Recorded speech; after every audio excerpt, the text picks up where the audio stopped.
Hey guys, welcome to my free video guide on, emails and do they still work? Or are we just spinning our wheels? So let's get right into it. So I'm just going to go through a few strategies and you just can agree or disagree. You can write me an email if you so choose. I'm going to leave some information at the bottom of this video guide, but I just want to show you that they, in my opinion, still very much work. Big businesses are still using them. When you go to check out, they always ask you for your email address no matter where you go. So of course, big businesses are using it. You should be using it too. That's how I feel. So strategy number one, 3 types of campaigns. So these are the campaigns that I think are really important. Of course, there's other ones that people are using, but these to me, I believe work really well. So let's get started in those. So indoctrination. Welcome and introduce your new subscriber to your brand. It's very important that they know what you're all about. You don't want to be just like throwing chips in the air and hoping they land where you're supposed to. And that's why I think people get frustrated with email marketing, because they don't really know exactly what they're supposed to be doing. So what you're supposed to do is reinstate the benefits of being a subscriber. Why are they even here? So you might have had a call to action or a capture page in which somebody came in with their first name and email, or just their email, for something that you might be doing. Maybe it's a guide like this. Maybe it's something about weight loss. Maybe it's about makeup. Maybe it's about something that's make your, keep you young. Whatever it is, they opted in for a particular reason. So reinstate the benefits of being a subscriber. Why they should even stay with whatever it is that you're telling them. Tell them what to expect from you. What are you going to do for them? Why should they stay with you? Tell them what to expect. I'm going to give you, my favorite tips on keeping your eyes looking as young like a 20-year-old. Maybe that's something that somebody, your list may want, right? And maybe when you did your solo ad, you might have gotten people who were 15 or 18, and they're not going to want that. So you're going to try to weed out those people that may not even be interested. So tell them what to expect. Tell them what to do next. Give them a call to action. Here's what I'd like you to do. I'd like you to blah, blah, blah, blah, blah, blah. Download this. Here's my first tip. Whatever it is. Encourage them to whitelist. What is whitelist? That means you're encouraging them to add your email to their contacts, so that your emails will more than likely come into their inbox. You don't want it to go into some other place, the boxes that people don't go into. You want them to go trash or whatever. You want them to be inside your inbox. Put your best foot forward. Don't give them junk, guys. People like to give stupid junk that don't work, or that's just, people are not interested in that. There are people smarter than that. So give them quality stuff. If you're going to give them stuff, give them quality stuff. And campaign length, like the automated email, should be at least 1 to 5 emails. And I'm going to go into why you shouldn't have like a long email series, in my opinion. I know a lot of people do it. Just depends on who's popular and who's not. Some people are popular enough to do that. But if you're first starting out, I don't think that's the best way to go. So I believe that your next step should be story time type of emails. You should broadcast your full database doing this. So once those 3 to 5 email series are done, I do them right away. So they might be getting 2 emails a day until my series run out, right? I do it as soon as they come in. My full database gets a daily email.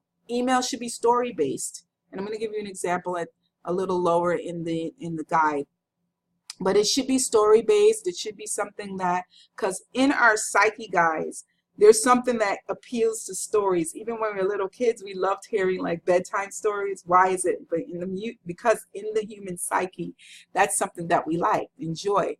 Ask questions so you know what your subscribers may want. So I believe that you should ask your questions of this list at least twice a month or once a month, just to let them know that you're still here and you still want to know what they want, things like that. Their reasons might change, and you want to know if they want to stay on your list.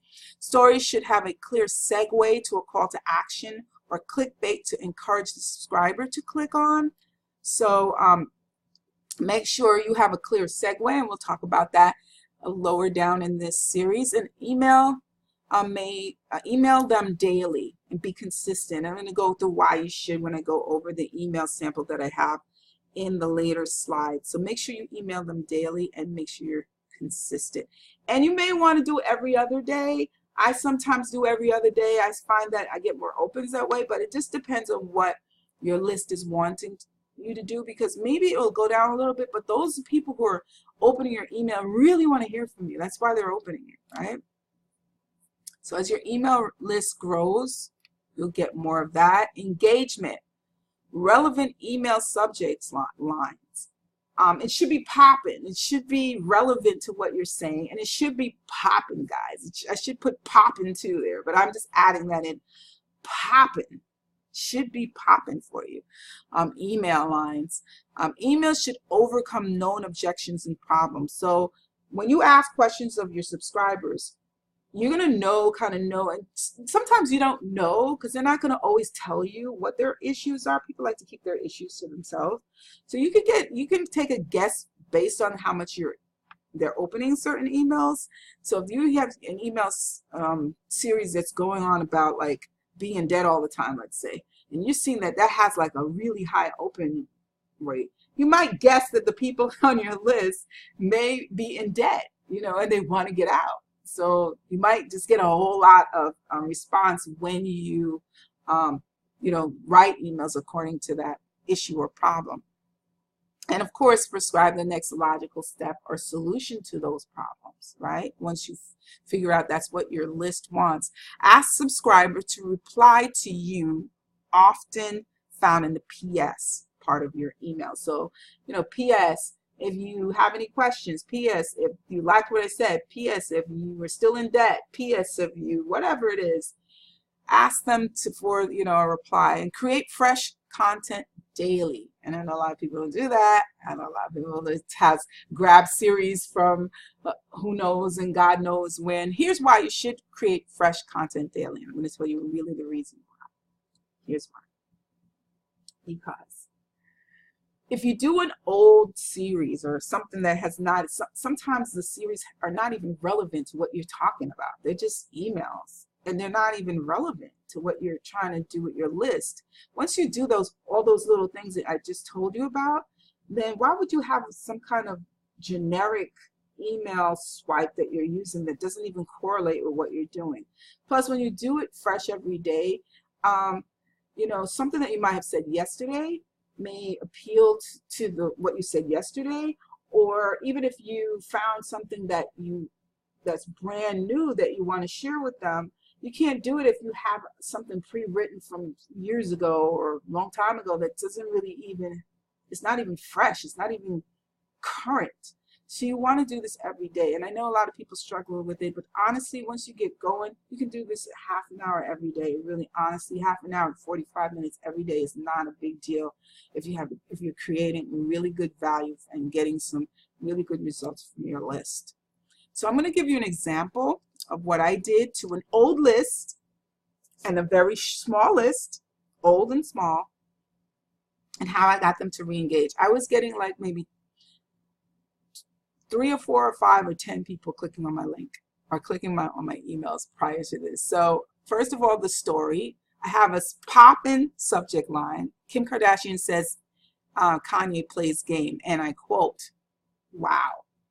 I use pop culture, and I told a story. I said Kanye West had some other things on his mind during the birth of his 3rd child. His wife Kim was obviously upset, and she revealed that on the Ellen show. And then when I read this, I was saying how rude, but here's how I segued. So you talked about segue. I said, I haven't talked to you in a long time. And I was thinking, wow, that was rude of me too, right? And I'm asking them to, well, I'm not going to read the whole thing, but I'm asking them to forgive me for doing that. And then I put a call to action, right? If you've forgotten, I don't blame you. I told them you probably forgot about me. But if you've forgotten, I don't blame you. I haven't been talking to you, right? So I gave them a reason to click on that link. And then I said if they wanted to unsubscribe, that was fine. But I said if you're in the mood to give me another chance, then I redirected them back to the link. You don't have to have a whole bunch of links in your email in order for this to work, guys. Right? And that's sort of how I did it. So I had like a pop-in